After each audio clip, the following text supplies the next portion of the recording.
Hey, welcome to X3, One Topic, Three Pundits. I'm your host, John C. Dvorak. I'm here with Andrew Eisner and Joe Engo to discuss the new Nook tablet, which apparently is taking on the Amazon Fire, which is taking on the iPad.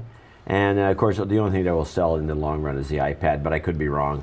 And I think the Kindle actually is going to do pretty well against it. What about this thing here, the Nook? Yeah, well, you guys have research. Yes, I did. Retrievo.com did a study and found out that almost half of the respondents are willing to consider a 7-inch tablet. So the problem with the iPad right now is it's getting a little old. It's been out for over a year. The display on the iPad 2 is about the same resolution as it is on the Kindle Fire, which is a 7-inch display. So Apple really needs the iPad 3 to compete with these $199 tablets. The Nook is $250, but the other thing is we found out that a lot of people are sort of, they think that maybe the iPad 2 is just a little on the heavy side, a little on the big side. You can't hold it with one hand. So these, at first I was a little skeptical about the 7-inch tablet, but turns out that people are willing to buy them. I think 7 inches is just too small, to be honest with you. I really like the size of the iPad, to be honest with you. But yeah, I would like to see one, thinner, for $199 plus a month of Prime plus a free lending book. I mean,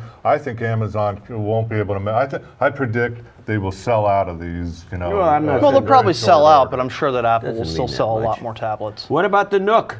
Yeah, I don't think the Nook's going to do. You think it overpriced? They overpriced it. I think it should come out $149. They would have. Oh yeah, if they made it a lot cheaper, of course. They would have had to lose a lot of money. See, the problem is too that all that Barnes and Noble has to sort of sweeten the pot is books. I mean, they have some content deal, but Amazon can sort of afford to take a little loss on it because they're going to sell books and movies and hard discs. musics and hard discs. Substitute ink. You can get your ink. From Amazon. They have all these secondary vendors. I've been experimenting with for people out there, the ink substitutes, the compatible ink, compatible Epson, compatible HP. Yeah. I buy them all the time on eBay. That's all I use. Yeah. You have any trouble with these inks? Over the long run, yes, they fade a little faster than some others. I don't think they're quite as good a quality, but they sure are a lot cheaper. And for everyday stuff, for things like this, is perfectly fine. So you've never clogged your heads? No, I mean, the only thing that's clogged my heads is not using the printer. Yeah, that will do it. All right, well, I know it's off topic. But anyway, so the Nook is going to be a hot seller too at $249, and the Amazon I think is going to be, I mean, based on the initial reviews, I mean, the Kindle Fire definitely performs a lot better. What happens than the to the market if Apple rolls out the iPad 3 like December 1st?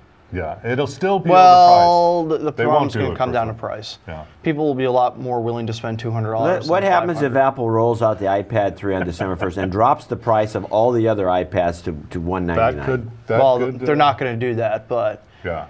Because first of all, what if?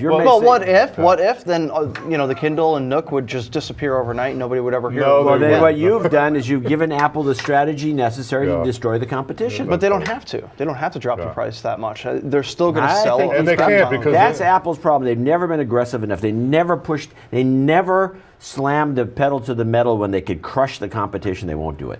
Yeah, maybe so. They'd rather make the money. Yeah. You've been watching X3.